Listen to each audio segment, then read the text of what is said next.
Dear TNPSC aspirants, this is Dr. M.V.J. Alexander from MEG TNPSC Academy. Let us discuss key current affairs for November 8, 2024. In the fight against terrorism, there must be close coordination between the central and state governments. Coordination must be ensured not only in formulating joint strategies but also in sharing intelligence, said Union Home Minister Amit Shah. The annual Counter-Terrorism Conference began in Delhi. In this two-day conference, senior police officers from all states and union territories, experts from law, forensic, and technological fields, as well as senior officials from counter-terrorism agencies participated. In the inaugural session of the conference, Union Home Minister Amit Shah honored 11 officers of the National Investigation Agency with medals for their excellent service. Additionally, he made the following remarks at the conference. The central government's Counter-Terrorism Investigation Agency (NIA) fully utilizes the Unlawful Activities Prevention Act (UPA) in terrorism related cases.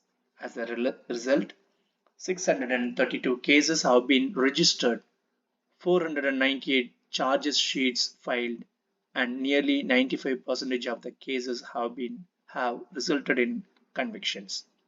It is essential that all parties work together to suppress terrorism, terrorists, and structures supporting them. To this end, the central government will soon introduce a new national counter-terrorism policy and strategy. A 25-point integrated plan has been prepared to prevent financial assistance for activities like jihadist terrorism and left-wing extremism, he said. The Supreme Court has ruled that no changes can be made to the rules of recruitment process for government jobs once it has started.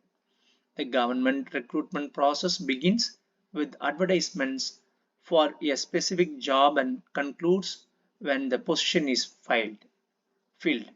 The Supreme Court, in a judgment led by Chief Justice D.Y. Chandrachud, comprising a bench of 5 judges, ruled that changes cannot be made midway through the recruitment process if the advertisement does not allow for such changes or if it goes against the existing rules at the time of the advertisement. In his Independence Day speech, Tamil Nadu Chief Minister announced that as a first step, 1,000 chief ministers' pharmacies will be set up to provide generic medicines and other drugs at affordable prices to the public. The government will provide a subsidy of rupees 3 lakh in 2 installments, both in cash and medicines, to those setting up the pharmacies. In cases where additional funding is required to set up the pharmacies, arrangements will be made to obtain loans through cooperative banks, the Chief Minister mentioned. The Kandashasti Sura Samhara festival at the Arulmigu Subramania Swami temple in Tiruchendur was celebrated with great fervor and enthusiasm. The event, which saw lakhs of devotees participating, was marked by their joyous Arogara chants reaching the heavens in a grand display of devotion.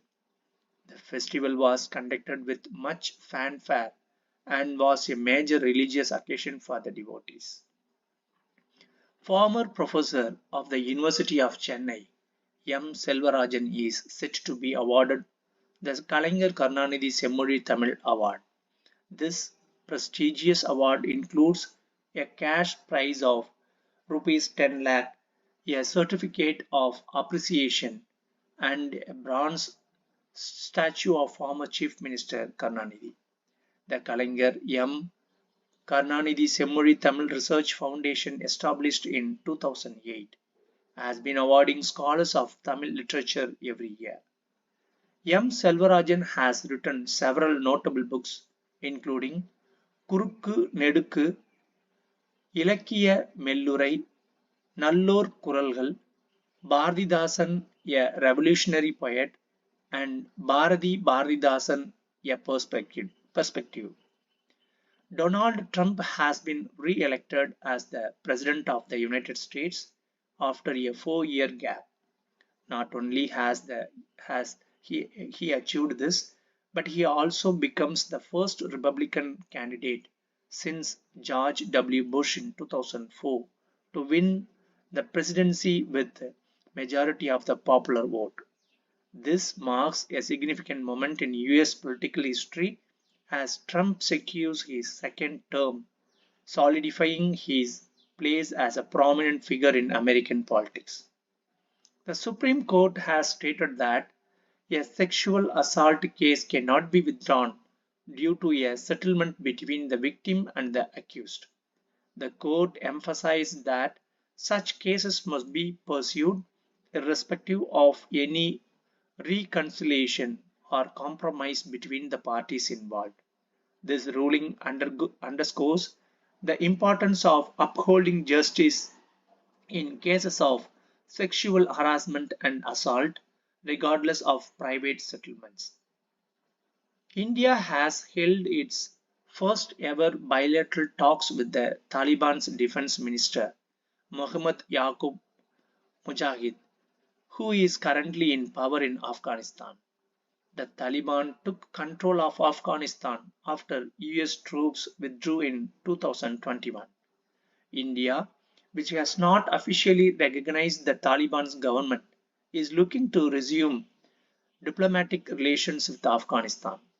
As part of this effort, JP Singh, who visited Afghanistan for the second time this year, met with Afghanistan's Foreign Minister Amir Khan Muttahi and former President Hamid Karzai.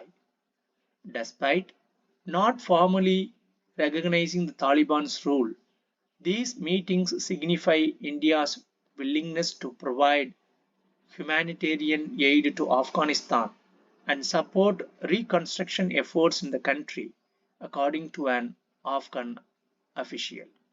India is prepared to assist Afghanistan in both these areas, reflecting its broader engagement strategy. The University Grant Commission has announced that the Ayurvedic biology subject has been newly included in the National Eligibility Test, that is NET, for the position of assistant professor. This inclusion expands the scope of subjects for candidates seeking eligibility to teach in universities and colleges, reflecting the growing recognition of Ayurveda in academic and research fields.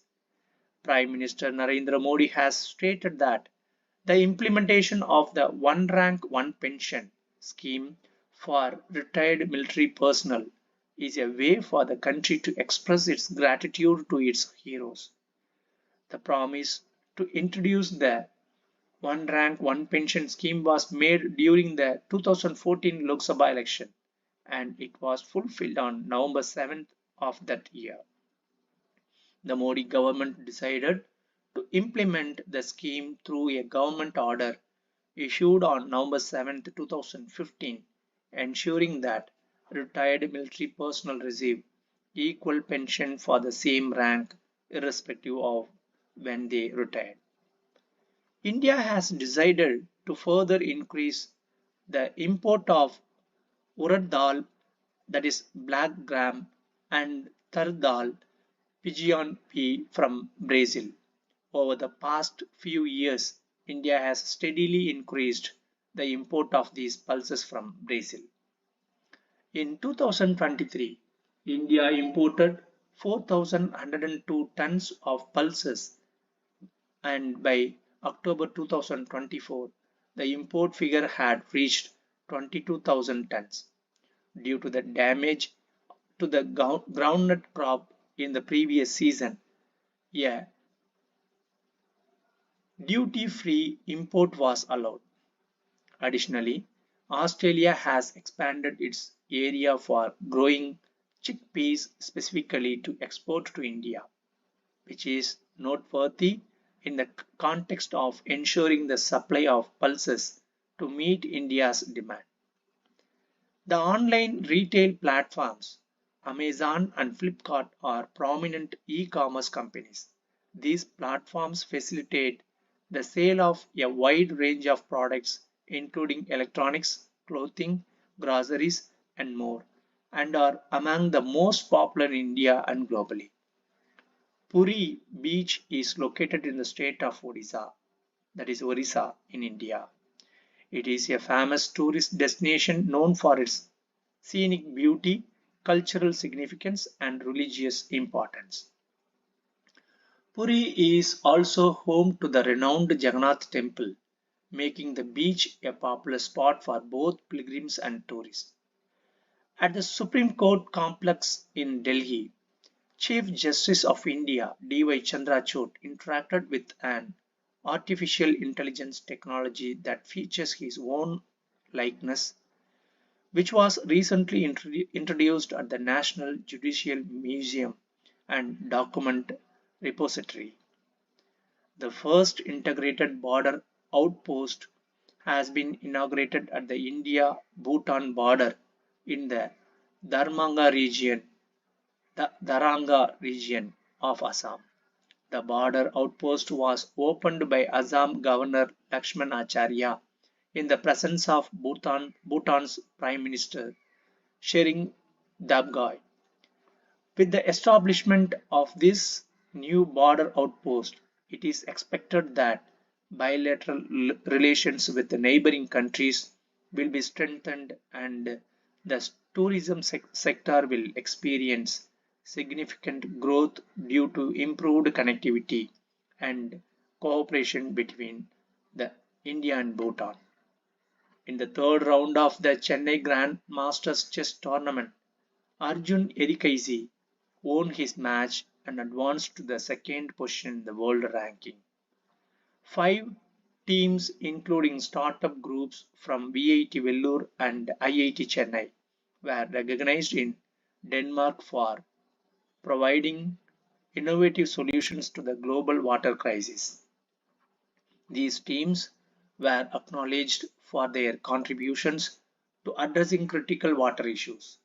The recognition took place at the ENM Technology Summit held in the city of Copenhagen, Denmark, where over 140 next generation startups teams from 10 countries participated.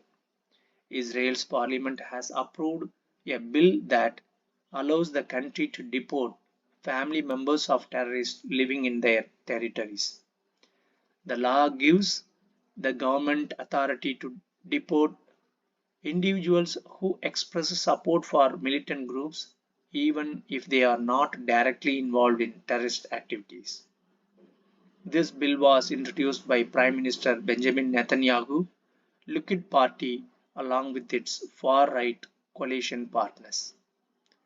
The Malaysian government has announced that the search for Malaysia Airlines flight MH370, which mysteriously disappeared over the Indian Ocean in 2014, will resume. The Australian government has decided to impose a ban on children under the age of 16 using social media platforms. This law, aimed at protecting children from potential harm and exploitation, will be the first its kind of in the world. The capital of Chhattisgarh state is Raipur. Tata Motors is one of the India's leading automobile manufacturing companies, known for producing a wide range of vehicles, including cars, trucks, buses, and commercial vehicles. Thank you.